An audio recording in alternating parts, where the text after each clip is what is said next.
ಜಯತಿ ಹರೇರಚಿಂತ್ಯ ಸರ್ವದೇವೈಕವಂದ್ಯ ಪರಮಗುರುರಭೀಷ್ಟಾವಾಪ್ತಿದ ಸಜ್ಜನಾನಾಂ ನಿಖಿಲ ಗುಣಗಣಾರ್ನೋ ನಿತ್ಯ ನಿರ್ಮುಕ್ತ ದೋಷಃ ಸರಸಿಜನಯನೋऽಸೌ ಶ್ರೀಪತಿರ್ಮಾನದೋ ನಃ ಜೈತ್ಯಜೋ ಅಖಂಡ ಗುಣೋರುಮಂಡಲಃ ಸದೋದಿತೋ ಜ್ಞಾನಮರೀಚಿಮಾಲಿ ಸಭಕ್ತಹಾರ್ದೋಚ್ಯತಮೋ ನಿಹಂತ ವ್ಯಾಸಾವತಾರೋ ಹರಿರಾತ್ಮಭಾಸ್ಕರಃ ಜೈತ್ಯಜೋ ಅಕ್ಷೀಣ ಸುಖಾತ್ಮಬಿಂಬಸ್ವೈಶ್ವರ್ಯ ಕಾಂತಿ ಪ್ರತತ ಸದೋದಿತಃ ಸಭಕ್ತ ಸಂತಾಪ ದುರಿಷ್ಟಹಂತ ರಾಮಾವತಾರೋ ಹರಿರೀಶ ಚಂದ್ರಮಃ ಜೈತ್ಯ ಸಂಖ್ಯೋರು ಬಲಾಂಬಪೂರೋ ಗುಣೋಚ್ಚರತ್ನಾಕರ ಆತ್ಮವೈಭವ ಸದಾ ಸದಾತ್ಮಜ್ಞ ನದೀಭಿರಾಪ್ಯಃ ಕೃಷ್ಣಾವತಾರೋ ಹರಿರೇಕಸಾಗರಃ ಯದಿತಂ ತವ ಭಕ್ತಾನಾಂ ಅಸ್ಮಾಕಂ ನೃಹರೆ ಹರೆ ತದಾಶು ಕಾರ್ಯಂ ಕಾರ್ಯಜ್ಞ ಪ್ರಳಯರ್ಕಾಯಿತ ಪ್ರಭಾ ಹರಿಕಥಾಮೃತಸಾರ ಗುರುಗಳ ಕರುಣದಿಂದ ಪಣಿತು ಪೇಳುವೆ ಪರಮ ಭಗವದ್ಭಕ್ತರಿದನಾದರದಿ ಕೇಳುವುದು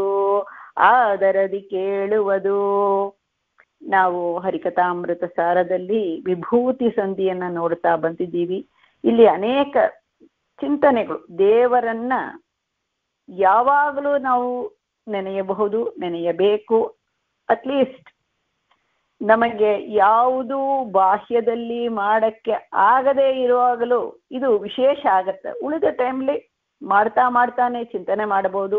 ಸೊ ಅದಕ್ಕೆ ಏನು, ನಮ್ಮ ಮನೆ ಹತ್ರ ನಾವೆಲ್ಲೋ ಟ್ರಾವೆಲ್ ಮಾಡ್ತಾ ಇರ್ತೀವಿ, ಎಲ್ಲೋ ಇರ್ತೀವಿ, ಏನೋ ಮನೆಯಲ್ಲೇ ಮಾಡ್ತಾ ಇರ್ತೀವಿ. ನಮಗೆ ಹೇಗೆ ಚಿಂತನೆ ಅಂದ್ರೆ, ನಿನ್ನ ದೇಹವನ್ನೇ ದೇವರ ಅರಮನೆ ಅಂತ, ದೇಹವನ್ನೇ ಪಟ್ಟಣ ಅಂತ ಚಿಂತನೆ ಅಂತ ಹೇಳಿದ್ರು. ಪಟ್ಟಣವೂ ಹೌದು, ಈ ದೇಹ ನಮಗೆ ಪಿಂಡಾಂಡವೇ ನಮಗೆ ದೇವರ ಅರಮನೆ. ಅವನ್ ಇರುವಂತ ವಾಸಸ್ಥಾನ, ನಾವು ಇರುವಂತ ಮನೆ ಇದೆ.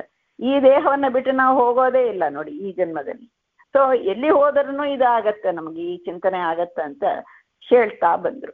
ಇವಾಗೆ ಆ ಮನೆಯಲ್ಲಿ ಏನೇನು ಆ ಕನ್ನಡಿ ಅದು ಯಾವುದು, ಹೇಗೆ ಬುದ್ಧಿ ಹೇಗೆ ಅದೆಲ್ಲ ಹೇಳಿದ್ರು, ಅದು ನೋಡಿದ್ದೀವಿ. ಆದ್ಮೇಲೆ ಇಲ್ಲಿ ಹೇಳ್ತಾ ಇದ್ದಾರೆ, ಒಂದು ಮನೆ ಅಂದ್ರೆ ಏನೆಲ್ಲ ಇರಬೇಕು. ಒಂದು ಮನೆಯಲ್ಲಿ ಒಂದು ಅರಮನೆ ಅಂದ್ರೆ ಹೇಗಿರಬೇಕು, ಆ ಚಿಂತನೆ ಈ ದೇಹದಲ್ಲೇ ಮಾಡಬಹುದು ಅಂತ ಹೇಳ್ತಾ ಇದ್ದಾರೆ. 23rd ಪದ್ಯದಲ್ಲಿ ಹೀಗಿದೆ: ಮಾರಮಣನರಮನೆಗೆ ಸುಮಹಾದ್ವಾರವೆನಿಸುವ ವದನ ಕೊಪ್ಪುವ ತೋರಣ ಸ್ಮಶ್ರುಗಳು ಕೇಶಗಳೇ ಪತಾಕೆಗಳು ಊರಿನಡವಂಗ್ರಿಗಳು ಜಂಗೆಗಳೂರು ಮಧ್ಯೋದರ ಶಿರಗಳ ಗಾರದುಪ್ಪರಿಗೆಗಳು ಕೋಶಗಳ 5 ಕೋಣೆಗಳು ಅಂತ ಹೇಳ್ತಾ ಇದ್ದಾರೆ. ಒಂದು ದೊಡ್ಡ ಮನೆ, ಅದು ಅರಮನೆ. ಆ ಅರಮನೆಗೆ ಏನೆಲ್ಲ ಇರಬೇಕು, ಅರಮನೆಗೆ ಎಂಟ್ರೆನ್ಸ್ ಇರಬೇಕು. ಅನೇಕ ಎಂಟ್ರೆನ್ಸ್ ಇರುತ್ತೆ, ಅನೇಕ ಎಕ್ಸಿಟ್. ಒಂದು ಚಿಕ್ಕ ಮನೆಯಲ್ಲೇ ಇರತ್ತ ಬರುವಂಥದ್ದು ಎಂಟ್ರೆನ್ಸ್, ಎಕ್ಸಿಟ್ ಡೋರ್ಸ್, ವಿಂಡೋಸ್. ಹೀಗೆ ವಿಂಡೋಸ್ ಹೇಳೇ ಆಯ್ತು ಅವರು ಹಿಂದಿನ ಪದದಲ್ಲಿ. ದ್ವಾರಗಳು, ಒಂದು ದೊಡ್ಡ ಮನೆಗೆ ಅನೇಕ ದ್ವಾರ, ಮೆನಿ ಡೋರ್ಸ್ ಇರುತ್ತಲ್ಲ. ಸೊ ಈ ಅರಮನೆಗೇನೂ ಇದೆ, ದ್ವಾರಗಳು ಇದೆ, ಮಹಾದ್ವಾರವೂ ಇದೆ. ಆಮೇಲೆ ಆ ಮಹಾದ್ವಾರ ಇದ್ದಕ್ಕೆ ಅಲಂಕಾರಗಳು ಬೇಕು, ಅಲಂಕಾರಗಳು ಇದೆ, ಅದಕ್ಕೆ ಏನು ಅಲಂಕಾರವೂ ಇದೆ. ಮತ್ತು ದೊಡ್ಡ ಅರಮನೆ ಅಂದ್ರೆ ಏನಿರಬೇಕು, ಅದಕ್ಕೆ ಉಪ್ಪರಿಗೆಗಳು ಇರಬೇಕು. Floors, many floors, multi storeyed building. ದೊಡ್ಡ ಅರಮನೆ ಅಲ್ಲ, ಮಲ್ಟಿ ಸ್ಟೋರಿ ಬಿಲ್ಡಿಂಗು ಇಲ್ಲೇ ಇರಬೇಕು. ಬರೀ ಮಲ್ಟಿ ಸ್ಟೋರಿ ಬಿಲ್ಡಿಂಗ್ ಇದ್ರೆ ಆಗತ್ತ? ರೂಮ್ಸ್ ಬೇಕು, ಸೆಪರೇಟ್ ರೂಮ್ಸ್ಗಳು, ಕೋಣೆಗಳು ಬೇಕು. ಕೋಣೆಗಳು ಅಂದ್ರೆ ರೂಮ್ಸು ಸಾಕಷ್ಟು ರೂಮ್ಸ್ ಇದ್ರೂ ನಾವು ಸ್ಟೋರ್ ರೂಮ್ ಅದೆಲ್ಲ ಹೇಳಲ್ಲ. ನಾವು ಈ ಕಾಲದಲ್ಲಿ ಬೆಡ್ರೂಮ್ಗಳು ಅಂತ ಹೇಳಿ, ಅಂದ್ರೆ ವಿಶೇಷ ಸ್ಟಡಿ ರೂಮು, ಬೆಡ್ರೂಮ್, ಲೈಬ್ರರಿ ಏನೋ ಹೇಳಿದ್ವಿ. ಸೊ ಹೀಗೆ ಈ ಒಂದು ದೊಡ್ಡ ಅರಮನೆಯಲ್ಲಿ ಎಲ್ಲವೂ ಇದೆ. ದೇವರು ಕೊಟ್ಟಿರುವಂತ, ದೇವರು ಇರುವಂತ ಈ ಅರಮನೆಗಳಲ್ಲಿನೂ ಇದೆ ಅಂತ. ಇದು ಹೇಗೆ, ಇದು ಹೇಳ್ತಾ ಇದ್ದಾರ, ಮಾರಮಣ ಅರಮನೆ. ಮಾರಂ ಫಸ್ಟ್ ಅಲ್ಲಿ ಉರುಪರಾಕ್ರಮ ಅಂತ ಹೇಳಿದ್ದಾರೆ. ಉರುಪರಾಕ್ರಮ, ದೋಷ ದೂರ, ಅವನ ಮನೆ ಅಂತ ತಿಳ್ಕೊಳ್ಳಿ, ನನ್ನ ಮನೆ, ಈ ದೇಹ ನನ್ನದು ಅಂತಲ್ಲ, ಅವನದ್ದು ಅಂತ ಹೇಳಿದ್ದಾರೆ. ಉರುಪರಾಕ್ ಶ್ರೇಷ್ಠನಾದವನು ಅಂದ್ರೆ ದೇವ್ರ ಮಾತ್ರನೇ ಇದಾನ ಇಲ್ಲಿ ಅಂದ್ರೆ ಮಾರಮಣ ಅರಮನೆ ಅಂತ. ಚಿಂತನೆ ಮಾಡಿ. ನಮ್ಮ ತಾಯಿ ಲಕ್ಷ್ಮೀದೇವಿ ಮಾ ಲಕ್ಷ್ಮೀದೇವಿಗೆ ಮಾ ಅಂತ ಹೇಳ್ತಾರೆ. ವೇದಗಳಿಗೆ ಅಭಿಮಾನಿಯಾದಿಕ್ಕಿದ್ದಾಳೆ ಎಲ್ಲವೂ ಮಾ ರಮಣ. ನಮ್ಮ ರಮಾದೇವಿಯ ಆ ಲಕ್ಷ್ಮಿಗೇನು ಆನಂದವನ ರಮಣ, ಆನಂದ ಜ್ಞಾನವನ್ನ ಸದಾ ಕೊಡುವನು. ರಮಣ ಅರಮನೆ ಅಂತ ಹೇಳುವ ಮೂಲಕವಾಗಿ ರಮಣ, ಲಕ್ಷ್ಮಿ ಬಿಟ್ಟು ಅವನು ಹೋಗೋದೇ ಇಲ್ಲ. ಲಕ್ಷ್ಮಿಯ ಮನೆಯನು, ಲಕ್ಷ್ಮಿಯ ದೇಹವು ಅವನ ಅರಮನೆ. ಅವರಿಬ್ಬರು ಸೇರಿ ಈ ನಮಗೆ ಕೊಟ್ಟಿರುವಂತ ಈ ದೇಹದಲ್ಲಿ, ಯಾಕೆ ರಮಣ ಲಕ್ಷ್ಮಿ ಇದ್ದಾಳ, ಅಫ್ಕೋರ್ಸ್ ಲಕ್ಷ್ಮಿಯಿಂದ ಗೀತೆಯಲ್ಲಿ ಹೇಳುವಂತೇನೆ ಲಕ್ಷ್ಮಿಯೇ ಇದಕ್ಕೆ ಇದು ಪ್ರಕೃತಿ. ಒಂದು ಬೀಜ ಆಗಬೇಕು ಅಂದ್ರೆ ಅದನ್ನ ನಾವು ನೆಲದಲ್ಲಿ ಊರ್ತೀವಿ. ಸೊ ಹಾಗೇನೆ ನೆಲ ಅಂತೆ ಇರುವಳು ಲಕ್ಷ್ಮಿ. ಅಂದ್ರೆ ಜಡ ಪ್ರಕೃತಿ. ಈ ದೇಹ ಎಂಬುದು ಏನು ನಾವು ನೋಡ್ತೀವಲ್ಲ, ದೇಹ ಎಂಬುದನ್ನು ಇಲ್ಲೇ ಬಿಟ್ಟು ಹೋಗುವುದೇ ಅದು ಜಡ, ಪಂಚಭೂತದಿಂದ ಆಗಿರುವಂಥದ್ದು. ಅದಕ್ಕೆ ಮೂಲವಾಗಿರುವುದು ಮೂಲ ಪ್ರಕೃತಿ ಅಂತ ಹೇಳಿ, ಪ್ರೈಮಾರ್ಡಿಯಲ್ ಮ್ಯಾಟರ್. ಸೊ ಅವಳು ಇದ್ದೇ ಇರಬೇಕು, ಅವಳು ಇಲ್ಲದ ಜಾಗೇನೇ ಇಲ್ಲ. ಅವಳನ್ನ ಬಿಟ್ಟು ದೇವರು ಯಾವ ಕಾರ್ಯವನ್ನು, ಅಂದ್ರೆ ದೇವರು ಡಿಪೆಂಡ್ಸ್ ಆನ್ ಲಕ್ಷ್ಮಿ ಅಂತ ಅರ್ಥ ಅಲ್ಲ. ಲಕ್ಷ್ಮಿಗೆ ಆನಂದವನ್ನ ಕೊಡ್ತಾನೆ. ಸೇವೆ ಮಾಡೋದಿಲ್ಲ ನಮಗೆ ಇರುತ್ತಲ್ಲ, ಮಠಕ್ಕೆ ಹೋದ್ರೆ ಏನಾದ್ರು ಸೇವೆ ಮಾಡಬೇಕು, ಈ ಸೇವೆ ಆ ಸೇವೆ ಅಂದ್ರೆ ದೇಹದಿಂದ ಮಾಡುವಂತ ಸೇವೆಗಳು. ದೊಡ್ಡವರಿಗೆ ನಮಗೆ ಪ್ರೀತಿಕರಾದವರಿಗೆ ನಾವು ಸೇವೆ ಮಾಡಬೇಕು, ಸೇವೆಗೆ ಅವಕಾಶ ಕೊಡಿ ಅಂತ ಹೇಳುವಾಗ ನಮ್ಮಂಥವರೇ ಏನೋ ಹೇಳುವಾಗ ಲಕ್ಷ್ಮಿ ಅವಳು ಇದ್ದೇ ಇರ್ತಾಳೆ, ಸೇವಾ ರೂಪ. ಅದನ್ನ ದೇವರು ಈಡೇರಿಸ್ತಾನೆ, ಅವಳಲ್ಲಿ ಇದ್ದು ಬಿಟ್ಟು ಅಗಲೋದೇ ಇಲ್ಲ. ಸೊ ಆದ ಕಾರಣದಿಂದ ಮೂಲ ಪ್ರಕೃತಿಯಲ್ಲಿ ಅವಳಲ್ಲಿ ಅವನೇ ನಿಂತು ಮಾಡ್ತಾನೆ. ಅಂದ್ರೆ ಈ ದೇಹದಲ್ಲಿ ಲಕ್ಷ್ಮಿ ಜಡ ಪ್ರಕೃತಿಗೆ ಅಭಿಮಾನಿನಿ. ಜಡ ಪ್ರಕೃತಿ ಪ್ರೈಮಾರ್ಡಿಯಲ್ ಮ್ಯಾಟರ್. ಅದರಿಂದ ಬಂದ ಬ್ರಹ್ಮಾಂಡ, ಅದರಲ್ಲಿ ಇರುವಂತ ತುಣುಕು ನನ್ನ ದೇಹ, ನಿಮ್ಮ ದೇಹ, ಎಲ್ಲರ ದೇಹ. ಅಂದ್ರೆ ಲಕ್ಷ್ಮಿ ಇರಲೇಬೇಕು. ಸೊ ಈ ಲಕ್ಷ್ಮೀ ಸಹಿತನಾಗಿದ್ದಾನೆ.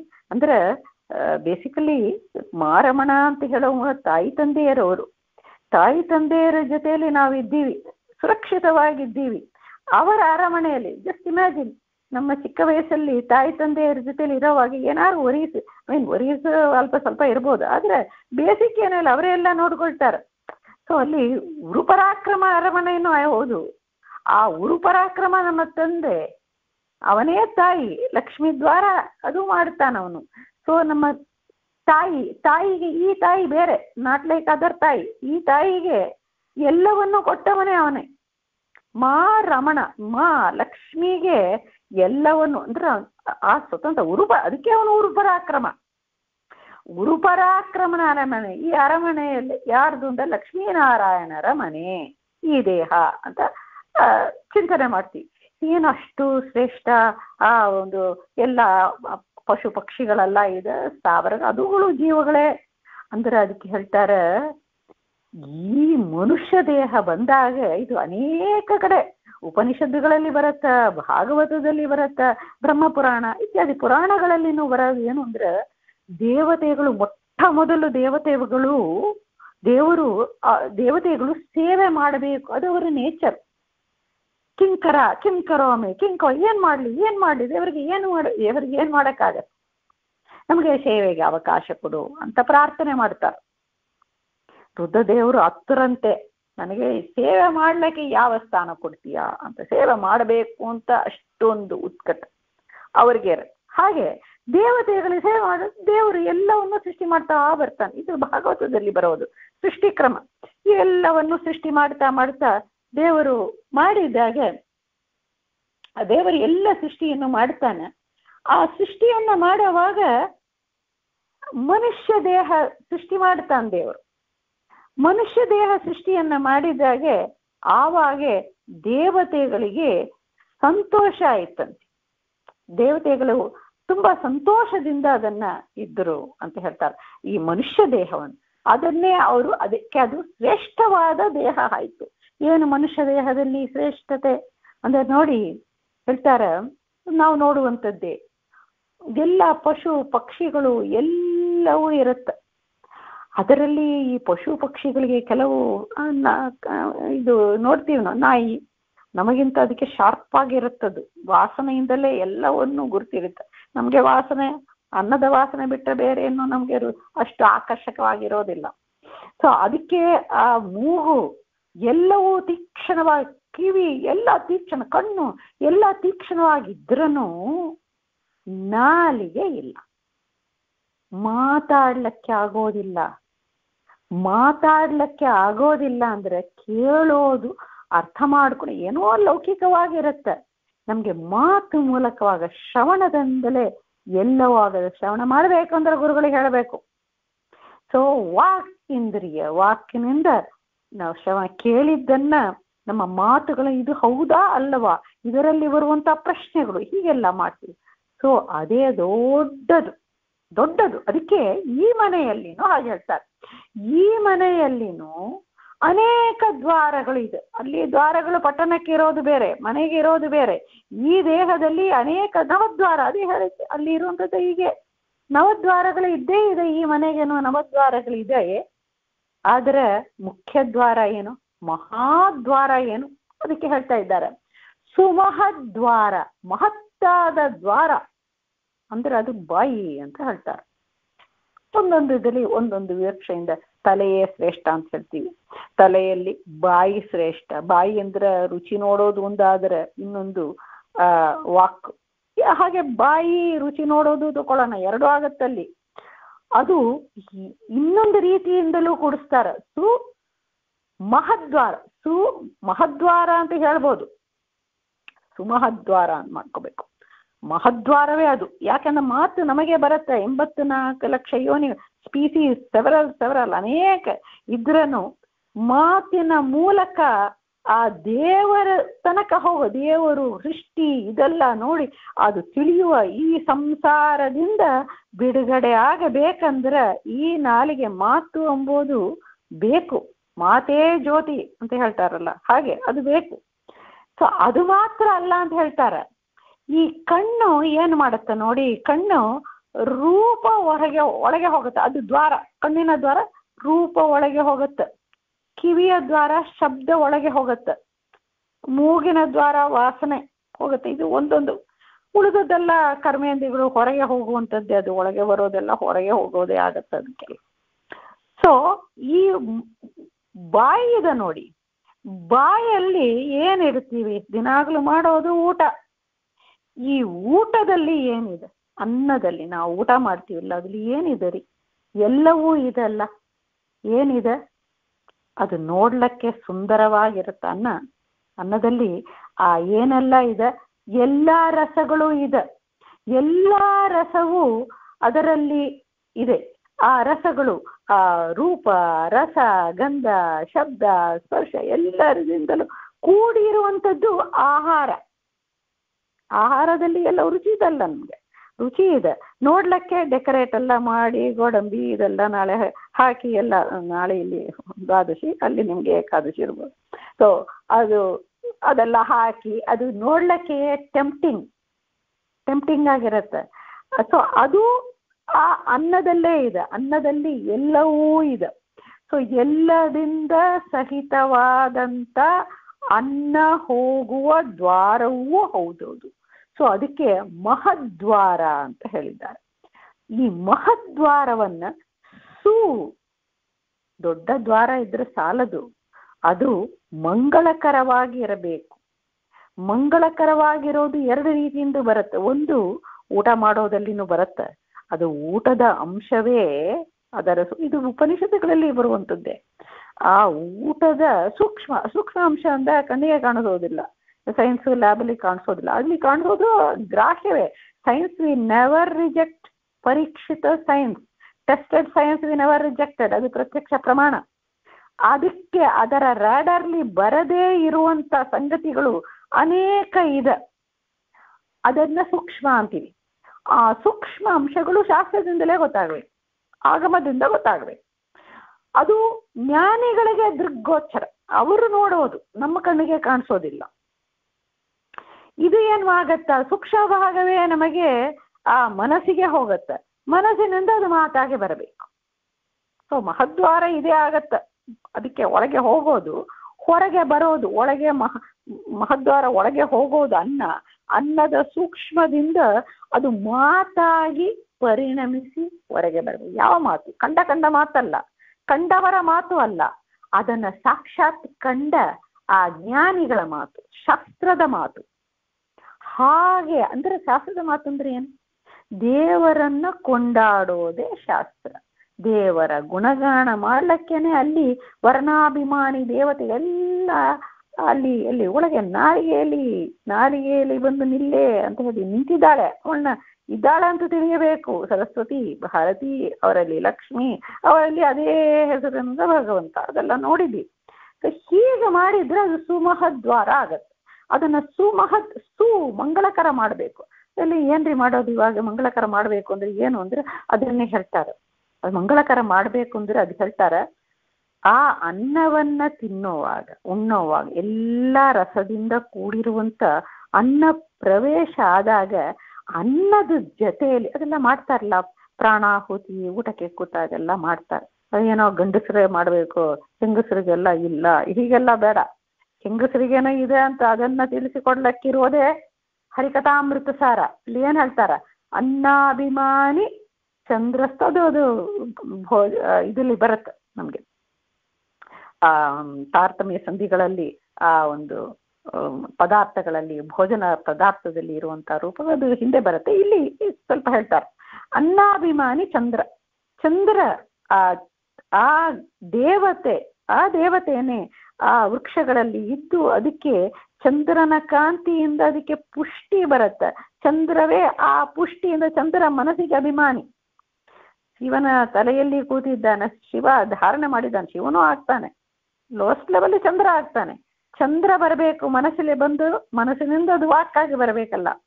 ರುದ್ರದೇವರು ಇದ್ದಾರೆ. ಬಟ್ ಚಂದ್ರ ಆ ಪದಾರ್ಥಗಳನ್ನ, ಆ ಒಂದು ಔಷಧಿ, ಈ ಪದಾರ್ಥಗಳನ್ನ ಚೆನ್ನಾಗಿ ತನ್ನ ಕಿರಣದಿಂದ ಔಷಧಿ, ಆ ಒಂದು ಆ ಆಲೋಚನಾ ಶಕ್ತಿ ಎಲ್ಲ, ಉಷಾ ಅಂದ್ರೆ ತಪ ಅಂದ್ರೆ ತಪಸ್ಸು, ಆಲೋಚನೆ ಮಾಡುವಂತ ಆ ಶಕ್ತಿ, ಬುದ್ಧಿ, ಇದನ್ನೆಲ್ಲ ಬೆಳೆಸಿ ನಮ್ಮನ್ನ ಕಾಪಾಡುತ್ತಾನೆ. ಆ ಚಂದ್ರನ ಅವನೇ ತಂದು ಕೊಡುವನು. ಸೊ ಆ ಚಂದ್ರನನ್ನ, ಆ ದೇವತೆಯ ಸ್ಮರಣೆ ಫಸ್ಟ್ ಬೇಕು. ಅವನನ್ನ ಕೈ ಹಿಡಿಯಬೇಕು. ಅವನಿಂದ ವಾಯುದೇವ್ರ ತನಕ ಎಲ್ಲ ಮಾಡ್ತೀವಿ ನಾವು. ಸೊ ಚಂದ್ರನನ್ನ ಹೇಳಿದಾಗ ಮೇಲೆ ದೇವತೆಗಳೆಲ್ಲ ಹೇಳ್ತಾ ಕೂತ್ಕೊಳ್ಳೋಕ್ಕಾಗಲ್ಲ. ಭಾರತೀಯ ರಮಣ ಮುಖ್ಯ ಪ್ರಾಣ ಅಲ್ಲಿ ನಿಲ್ಲಿಸೋದು. ಅದರಲ್ಲಿ ಏನಿದೆ ಶಕ್ತಿ ಅಂದ್ರೆ ಆ ಅನ್ನದಲ್ಲಿ ಕೇಶವ ಎಂಬ ರೂಪದಿಂದ, ಅದೇ ರಸರೂಪ ಅಲ್ಲಿ ಇರೋದು. ಆ ರಸರೂಪಕ್ಕೆ ಕೇಶವ ಅಂತ ಹೆಸರು. ಆ ಕೇಶವ ಎಂಬೋ ರೂಪವನ್ನ, ಅವನ ಅನುಗ್ರಹದಿಂದ ಈ ಚಂದ್ರ ಆ ಅನ್ನವನ್ನ ನಮ್ಮ ಬಾಯಿ ಮೂಲಕವಾಗ ಒಳಗೆ ಕಳಿಸಿ, ಅದು ಮನಸ್ಸಿಗೆ ಕಳಿಸಿ, ಆ ವೈಶ್ವಾನರ ಇದ್ದಾನಲ್ಲ ಒಳಗೆ, ಅವನಿಗೆ ಕೊಡ್ತಾನಂತ ಈ ಕೇಶವ ಎಂಬುವ ರಸರೂಪವನ್ನು ತಕ್ಕೊಂಡು. ಯಾಕಂದ್ರೆ ಎಲ್ಲದಲ್ಲಿನೂ ಅವನೇ ರಸರೂಪ ತಾನಾಗಿ 4ನೇ ಸಂಧಿಯಲ್ಲಿ ನೋಡಿದ್ದೀವಲ್ಲ, ಅವನೇ ಇಲ್ಲಿ ಇರುವಂತಹ ರಸ, the essence of the essence, ಅಲ್ಲಿ ಈ ಕೇಶವ ಎಂಬುದಿರುತ್ತೆ. ದೇವರು ವೈಶ್ವಾನರ ರೂಪ ಭಗವಂತ ಏನ್ ತಗೊಳ್ತಾನೆ? ಅವನಿಗೆ ಇದೆಲ್ಲ ಬೇಕಾಗಿಲ್ಲ, ನಮ್ಮ ಅನ್ನ ಸಾರು ಮೊಸರು ಬೇಕಾಗಿಲ್ಲ. ಆ ಕೇಶವ ತನ್ನದೇ ರೂಪವನ್ನು, ಅದಕ್ಕೆ ಸ್ವಾಕ್ಯ ರೂಪ ಸ್ವೀಕಾರ. ಅದಕ್ಕೆ ನಾವು ಹೇಳೋದು, ಅದ್ರಲ್ಲಿ ಕೇಶವ ಎಂಬೋ ಆ ಸ್ವಾಕ್ಯ ರಸ ಇದೆ, ಅದನ್ನ ನಾವೇ ಹಾಗೆಯೇ ತಟ್ಟನ ಉಣ್ಣಬಾರದು. ಆ ರಸವನ್ನ ದೇವರು ಆ ಚಂದ್ರನ ಕೊಟ್ಟಿದ್ದಾನೆ. ಚಂದ್ರನಲ್ಲಿ ಇರುವಂತ ಅನ್ನಾಭಿಮಾನಿ ಚಂದ್ರದು ಆ ಚಿಂತನೆಯನ್ನ, ಕೇಶವನನ್ನ ಚಿಂತನೆ ಮಾಡಬೇಕು. ಚಂದ್ರ ಆ ರಸವನ್ನ ದೇವರಿಗೆ ಕೊಡ್ತಾನೆ, ಒಂದೊಂದು ರೂಪ ಕೊಡ್ತಾನೆ. ಹೀಗೆ ಚಿಂತನೆ ಮಾಡಿದ್ರೆ ಅದು ಹೀಗೆ ಚಿಂತನೆ ಮಾಡುತ್ತಾ ಅನ್ನವನ್ನ ಹಾಕಿದೆ. ಏನೋ ನಾವೇ ಹೋಗಿ ಶಾಪಿಂಗ್ ಹೋಗಿ ಇದನ್ನ ತಂದು ನಾವೇ ಎಲ್ಲ ಚೆನ್ನಾಗಿ ಮಾಡಿ ಇದು ಮಾಡಿದ್ದೀವಿ, ಚೆನ್ನಾಗಿ ತಿಂಡಿ ಇಲ್ಲ. ಇದರಲ್ಲಿ ಚಂದ್ರದೇವರ ಪಾತ್ರೆ, ಅದರಲ್ಲಿ ಕೇಶವ ರೂಪ. ಈ ಚಿಂತನೆ ಊಟ ಮಾಡುವಾಗ ಮಾಡಬೇಕಂತೆ ಅನ್ನದಲ್ಲಿ. ಈಗ ಒಂದೊಂದಕ್ಕೆ ಹೇಳ್ತಾರೆ, ಎಲ್ಲ ನಮ್ಗೆ ನೆನಪು ಬರೋದಿಲ್ಲ. ನೆನಪು ಬಂದಾಗ ಹೀಗೆ ದೇವತೆಯ ಜೊತೆ, ದೇವತೆ ಅಂಬೋದು ಒಂದು ಕಂಟೈನರ್ ತರ. ಅಂದ್ರೆ ಕಂಟೈನರ್ಲಿ ನೀರು ಇರುತ್ತೆ ಅಂದ್ರೆ ನೀರು ಡಿಪೆಂಡ್ಸ್ ಆನ್ ದ ಕಂಟೈನರ್. ಹಾಗಲ್ಲ, ಕಂಟೈನರ್ ಅಂದ್ರೆ ದೇವರು ಅಲ್ಲಿನೂ ಅದೇ ಇದ್ದಾನೆ. ಅವನು ಕಂಟೈನರ್, ಕಂಟೈಂಟ್ ಎಲ್ಲದಲ್ಲಿನೂ ಇದ್ದಾನೆ. ದೇವತೆಗಳ ಮೂಲಕ ಮಾಡ್ತಾರೆ. ಈ ದೇವತೆಗಳು ಸಹಿತವಾಗಿ ತಿಳಿದರೇನೆ ನಮಗೆ ಅದು ಉಳಿಯುತ್ತೆ. ಕಂಟೈನರ್ ಇಲ್ಲದೆ ಕಂಟೈನರ್ಲಿ ಅವನೇ ಇದ್ದಾನೆ, ಇದನ್ನು ನೀರು ಹಾರಿ ಹೋಗುತ್ತೆ. ಈ ಒಂದು ದೇಹದಲ್ಲಿ ಈ ಮನಸ್ಸು ಈ ಘಟದಲ್ಲಿ ಘಟ ಇರಬೇಕಲ್ಲ ಫಸ್ಟ್. ಸೊ ಈ ರೂಪದಲ್ಲಿ ದೇವತೆಗಳಿದ್ದಾರೆ. ದೇವತೆಗಳ ಸ್ಮರಣ ಮಾಡಿದ್ರೆ ಅದು ಸುಮಹದ್ವಾರ ಅಂತ ಅದನ್ನ ಹೇಳ್ತಾರೆ, ಸುಮಹರ ದ್ವಾರ. ಈ ದ್ವಾರಕ್ಕೆ ಏನು ಮಾಡಬೇಕು ಅಂತ ಹೇಳ್ತಾರೆ, ಸುಮಹದ್ ದ್ವಾರಕ್ಕೆ ಇನ್ನೇನು ಮಾರಮಣ ಅರಮನೆಗೆ ಸುಮಹದ್ವಾರವೆನಿಸುವ ಅದು ವದನ, ಬಾಯಿ ಅಂತ ಇರುವುದು. ಅದಕ್ಕೆ ತೋರಣ ಬೇಕಲ್ಲ. ಮಹದ್ವಾರಕ್ಕೆ ನಾವು ಮೇನ್ ಎಂಟ್ರೆನ್ಸ್ಲಿ ಮಾವಿನ ತೋರಣ ಎಲ್ಲ ಹಾಕ್ತೀವಿ. ಇಲ್ಲಿ ತೋರಣ ಏನು ಅಂದ್ರೆ ಹೇಳ್ತಾರೆ ಶ್ಮಶ್ರುಗಳು. ಶ್ಮಶ್ರು ಅಂತ ಮೀಸೆ ಅಂತ ನಮ್ಗೆ ಮೀಸೆಯಲ್ಲಿ ಹೋಗೋದು ಹೆಂಗಸು ಆಗಲ್ಲ. ಇಲ್ಲಿ ಪುರುಷ ರೂಪವಾಗ ಪುರುಷರಿಗೆ ಲಕ್ಷಣ ಮೀಸೆ ಇರಬೇಕು. ಆ ಮೀಸೆ ಅಂದ್ರೆ ಸ್ತ್ರೀಗಳಿಗೆ ಮೀಸೆ ಅಂತಿಲ್ಲ, ಸ್ತ್ರೀಗಳಿಗೆ ನಮ್ಮ ತುಟಿಗಳೇ ಆಯ್ತಲ್ಲ, ಚಂದವಾಗಿರುವಂತ ತುಟಿಗಳು, ಅದೇ ಒಂದು ತೋರಣದರ ಆಗತ್ತಲ್ಲ. ಇದು ಜಸ್ಟ್ ಇದಕ್ಕೆ ಹೇಳಿದ್ದಾರೆ, ಪುರುಷ ರೂಪದಿಂದ ಚಿಂತನೆ ಮಾಡಿದ್ದು ಅದಕ್ಕೆ ಒಂದು ತೋರಣ ಡೆಕೋರೇಷನ್ ಯಥಾಯೋಗ್ಯವಾಗಿ ತಗೋಬೇಕು. ಸ್ಮಶ್ರುಗಳು. ಆಮೇಲೆ ಆ ಒಂದು ತೋರಣ ಹಾಕಿದ್ರೆ ಆಯ್ತಾ, ಅದಕ್ಕೆ ಒಂದು ಫ್ಲಾಗ್ ಹಾಯ್ಸ್ಟಿಂಗ್ ಮಾಡ್ಬೇಕಲ್ಲ. ಅದು ಯಾವುದು ಅಂದ್ರು ಕೇಶಗಳೇ ಪತಾಕೆಗಳು. ಕೇಶಗಳು ನಮ್ಮ ಮುಂಗುರುಳು ಅಂದ್ರೆ ಆ ತಲೆಯಲ್ಲಿ ಇರುವಂತ ಕೂದಲುಗಳು ಇರುತ್ತಲ್ಲ ಮುಂಭಾಗದಲ್ಲಿ ಇರುವಂತ, ಅದು ಗಾಳಿಯಲ್ಲಿ ಹಾರಾಡುತ್ತಲ್ಲ, ಜಸ್ಟ್ ಲೈಕ್ ಫ್ಲಾಗ್, ಅದನ್ನ ಹೇಳ್ತಾರೆ ಪತಾಕೆಗಳು. ಇದೆ ಅದೇ ಫ್ಲಾಗ್ ತರ ಅದೇ ಪತಾಕೆಗಳು ಇರಬೇಕು. ಧ್ವಜಸ್ತಂಭ ಅದೆಲ್ಲ ಇರುತ್ತಲ್ಲ, ಹಾಗಿರುವಂಥದ್ದು ನಮ್ಮ ಕೇಜಗಳೇ ಆಗತ್ತಂತ. ಅದಾಯ್ತು. ಸರಿ, ಮನೆ ದ್ವಾರ ಡೆಕೋರೇಷನ್ ಆಯ್ತು. ಮತ್ತು ಈ ಮನೆ ಒಳಗೆ ಏನಿದೆ ಅಂತ ನೋಡ್ಬೇಕಲ್ಲವ. ಮನೆ ಒಳಗೆ ಏನಿದೆ ಅಂದ್ರೆ ಉಪ್ಪರಿಗೆಗಳು ಇದೆ. ಏನು ಉಪ್ಪರಿಗೆಗಳು ಅಂತ ಹೇಳ್ತಾರ, ಊರಿ ನಡೆ ಅಂಗ್ರಿಗಳು ಜಂಗೆ ಊರು ಮಧ್ಯೋದರ ಶಿರಗಳು ಆಗಾರ ಉಪ್ಪರಿಗೆಗಳು. It is multi storeyed building. ಎಷ್ಟು ಸ್ಟೋರೀಸ್ ಇದರಲ್ಲಿ ಇದೆ? 14 ಚಿಂತನೆಯನ್ನು ಇದೆ, 7ರ ಚಿಂತನೆಯನ್ನು ಇದೆ. ಇದು ನೋಡಿ, ಇದೇ ನಮಗೆ ದಾಸರು ಮಾಡಿದ ಉಪಕಾರ. ಏನೋ ಇದು ಇದು ಇದು ಹೇಳ್ತಾರ, ಸಂಧ್ಯಾವಂದನ ಕಾಲದಲ್ಲಿ 2-3 ರೀತಿಯಿಂದ ಮಾಡ್ತಾರೆ. ಸಂಧ್ಯಾವಂದನಕ್ಕೆ ಮುಂಚೆ ಲೋಕನ್ಯಾಸ ಅಂತ ಮಾಡ್ತಾರೆ. ಅದೇ ಅದರ ಕನ್ನಡದಲ್ಲಿ ನಮಗೆ ಕೊಟ್ಟಿದ್ದಾರೆ, ಉರುಪರಾಕ್ರಮಣ ಅರಮನೆ, ಮಾರಮಣ ಅರಮನೆ, ಉಪ್ಪರಿಗೆಗಳು ಅಂತ ಕೊಟ್ಟಿದ್ದಾರೆ. ಇದೇ this is what they do in ಸಂಧ್ಯಾವಂದನಕ್ಕೆ ಮುಂಚೆ ಲೋಕನ್ಯಾಸ ಮಾಡ್ತಾರೆ. ಎಸ್ಪೆಷಲಿ ಈ ಉಡುಪಿ ಕಡೆಯಲ್ಲಿ ನೋಡಿದ್ರೆ ಅವರು ಋಗ್ವೇದಿಯ ಸಂಧ್ಯಾವಂದನ ಅವ್ರದ್ದು. ಋಗ್ವೇದಿಯ ಸಂಧ್ಯಾವಂದನಕ್ಕೆ ಮುಂಚೆ ಲೋಕನ್ಯಾಸ ಅಂತ ಮಾಡ್ತಾರೆ. ಇದು ಭಾಗವತದಲ್ಲಿನೂ ಇದೆ. ಇದು ಏನು ಗಂಡಸರದ್ದು ಮಾತ್ರ ಅಂತಿಲ್ಲ, ಈ ಕಾಂಟೆಕ್ಸ್ಟ್ ಮಾಡ್ಲಿಕ್ಕೆ ಮುಂಚೆ ಅವ್ರು ಮಾಡುವಂಥದ್ದು ಅದು ಅಲ್ಲಿ ಋಗ್ವೇದಿಯ ಸಂಧ್ಯಾವಂದನ ಅಂತ ಇದೆ. ಅದರ್ವೈಸ್ ಇದನ್ನೇ ಭಾಗವತದಲ್ಲಿ ಹೇಳಿದ್ದಾರೆ. ಈ ಪಿಂಡಾಂಡ ಬ್ರಹ್ಮಾಂಡ ಹೇಗೆ ಬುಡದಿಂದ ತುದಿ ತನಕ ಬ್ರಹ್ಮಾಂಡದ ಚಿಂತನೆ, ಅದು ಪಾತಾಳ ಮೇತ ಅಲ್ಲಿ ಹೇಳಿದ ವಿರಾಟ ರೂಪ ಚಿಂತನೆಯೋ, ಈ ಪಿಂಡಾಂಡದಲ್ಲಿನೂ ಅದೇ ಚಿಂತನೆ ಮಾಡಿ ಅಂತ ಹೇಳಿದ್ದಾರೆ. ಸೊ ಈ ಪಿಂಡಾಂಡದಲ್ಲಿ ಏನು ಅಡಿಯಿಂದ ಮುಡಿ ತನಕ ಕೆಳಗಿಂದ ಮಾಡೋದು. ಇದು ಮಾಡುವಾಗ ಇದು ಇವರು ಹೇಳಿದ್ದು ಇಲ್ಲಿ ಋಗ್ವೇದಿ ಆಕ್ರಮ ಪ್ರಕಾರ ಮಾಡೋದು. ಇದು ಲೋಕನ್ಯಾಸ ಅಂದ್ರೆ ಏನು ಅಂದ್ರೆ ಈ ಅರಮನೆ ಅಂತ ಅರಮನೆ ಅದು ಅಲ್ಲಿ ಕೊಟ್ಟಿಲ್ಲ. ಅದು ದಾಸರು ನಮ್ಗೆ ಚಿಂತನೆಗೆ ಇದೆಲ್ಲ ಹಿಡನ್, ಅದನ್ನ ಇಲ್ಲಿ ಕೊಟ್ಟಿದ್ದಾರೆ. ಇದು ಅರಮನೆ ಅಂತ ಚಿಂತನೆ ಮಾಡಿದ್ರೆ ಇದೆಲ್ಲ ಇದೆ. ಒಳಗಿರುವಂಥದ್ದು ಯಾವುದು? ಆ ಮಲ್ಟಿ ಸ್ಟೋರಿ ಬಿಲ್ಡಿಂಗ್ ಹಾಗೆ ಇಲ್ಲಿ ಏನು ಮಲ್ಟಿ ಸ್ಟೋರಿ ಬಿಲ್ಡಿಂಗ್? ಊರಿ ನಡೆವಂಗ್ರಿಗಳು. ಪಾದ ಇದಲ್ಲ ನಮ್ಗೆ, ಪಾದ. ಆ ಪಾದವೇ ಊರಿ ನಡೆಯಬೇಕಲ್ಲ, ಪಾದ ಬೇಕು. ಪಾದ ಇದ್ದು ಶ್ರೇಷ್ಠ. ಪಾದ ಅಂದ್ರೆ ನೀಚ ಇಲ್ಲ, ಪಾದ ಇದ್ರನ್ನೇ it can bear the entire weight. ಪಾದ ಈಸ್ ಶ್ರೇಷ್ಠ ಥಿಂಗ್. ಅದಕ್ಕೆ ಪಾದಕ್ಕೆ ನಮಸ್ಕಾರ. ಆ ಪಾದಗಳು ಏನು ಅಂದ್ರೆ it is the ground floor or first level, whatever may be. ಅದು ನೆಲದಲ್ಲಿ ಇರುವಂತ ಎಂಟ್ರಿ ಇರುವಂತ ಫಸ್ಟ್ ಫ್ಲೋರ್. ಈ ಫಸ್ಟ್ ಫ್ಲೋರ್ ಇದನ್ನ ನ್ಯಾಸ ಅಂತ ಹೇಳಿದ್ದೆಲ್ಲ, ಅದು ಲೋಕನ್ಯಾಸ ಇದೆ ಮಾಡುವಾಗ, ಭಾಗವತದಿಂದ ಮಾಡುವಾಗ ಈ ಪಾದವನ್ನೇ ಅವರುಗಳು ಏನು ಚಿಂತನೆ ಮಾಡ್ತಾರೆ ಅಂದ್ರೆ, ಪಾದವನ್ನ ಭೂಲೋಕ ಅಂತಾನೆ. ಯಾಕಂದ್ರೆ ಅಲ್ಲೇ ತಾನೇ ನಾವು ಊರಿ ಇದ್ದೀವಿ. ನಾವು ಅತಲ ವಿತಲ ಸುತಲ ಮಹಾತಲ ತರಾತಲ ಪಾತಾಳ ಇದೆಲ್ಲ ನಮ್ಗೆ ಕೇಳಿದ್ದೆ ಅದೇ. ಸೊ ಅದೇಂತ ಪಾದ ಕೆಳಗಡೆ ಇದೆಲ್ಲ ಅದಲ್ಲಿ ಎಲ್ಲವೂ ಅಡಕ ಕೆಳಗೆ ಲೋವರ್ ನಿಮ್ ಬೇಸ್ಮೆಂಟ್ ಅಂತ ತಗೊಳ್ಳೋಣ. ಅದರಲ್ಲಿ ಬೇಸ್ಮೆಂಟ್ಲಿ ವಾಸ ಇಲ್ಲ, ಮನೆಯಲ್ಲಿ ನೆಲದಲ್ಲಿ ಇರೋದ್ರಲ್ಲಿ ಇರ್ತೀವಿ ನಾವು. ಸೊ ಅದು ಕೆಳಗೆ ಇರೋದು ಅಂತ ತಗೊಂಡು ಭೂಲೋಕದಿಂದ ಶುರು ಮಾಡ್ತಾರೆ. ಸೊ ಭೂಲೋಕವನ್ನ ಅದು ಗ್ರೌಂಡ್ ಫ್ಲೋರ್ ಅಂತ ತಗೊಂಡ್ರೆ ಊರಿ ನಡೆವಂಗ್ರಿಗಳು ಅದು ಗ್ರೌಂಡ್ ಫ್ಲೋರ್. ಭೂಲೋಕ ಅಂತ ತಗೊಂಡ್ರೆ ಜಂಗ ಆಮೇಲೆ ಮೊಣಗಾಲಿಗೆ ಏನ್ ಹೇಳ್ತಾರ, ಜಂಗೆಗೆ ಭೂಲೋಕ ಅಂತ. ಜಂಗೆಗಳು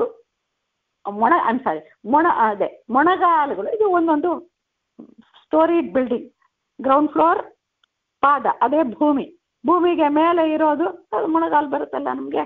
ಮೊಣಗಾಲು ಏನು ಭೂಲೋಕ, ಅಂತರಿಕ್ಷ ಅಂತ ಭೂಲೋಕ. ಆಮೇಲೆ ಈ ತೊಡೆಗಳು ಬರುತ್ತಲ್ಲ, ತೊಡೆಗಳು ಏನು ಅಂದ್ರೆ ಅದು ಸುವರ್ಲ, ಅದೇ ಸ್ವರ್ಗಲೋಕ ಅಂತ ಚಿಂತನೆ. ಆಮೇಲೆ ಏನ್ ಹೇಳಿದೆ ನೆಕ್ಸ್ಟ್, ಊರಿ ನಡೆವಂಗ್ರಿಗಳು ಜಂಗೆಗಳು ಊರಾಯ್ತು. ಮಧ್ಯೋದರ ಅಂದ್ರೆ ಸೆಂಟರ್ ಪೋರ್ಷನ್, ಟಾರ್ಝೋನ್ ತಗೊಳ್ಳಿ, ಇಲ್ಲದ್ರೆ ಸ್ಟಮಕ್ ಹೊಟ್ಟೆ ಮಧ್ಯ ಭಾಗ ಹೊಟ್ಟೆ ತಗೊಳ್ಳಿ. ಅದು ಏನು ಅದನ್ನೇ ಹೇಳ್ತಾರೆ, ಆ ಹೊಟ್ಟೆಯನ್ನ ನಾಭಿಸ್ಥಾನ ಅದೆಲ್ಲ ಮಹರ್ಲೋಕ, ಸೆಂಟರ್ ಟಾರ್ಝೋ ಮಹರ್ಲೋಕ ಅಂತ ಚಿಂತನೆ. ಆಮೇಲೆ ಏನ್ ಹೇಳ್ತಾರೆ, ಶಿರಗಳು ಅಂತ ಹೇಳ್ತಾರೆ. ಮಧ್ಯೋದರ ಶಿರಗಳು ನೋಡಿ, ಶಿರಗಳು ಅಂತ ಹೇಳುವಾಗ ಏನಾಗುತ್ತೆ ಬಹುವಚನ.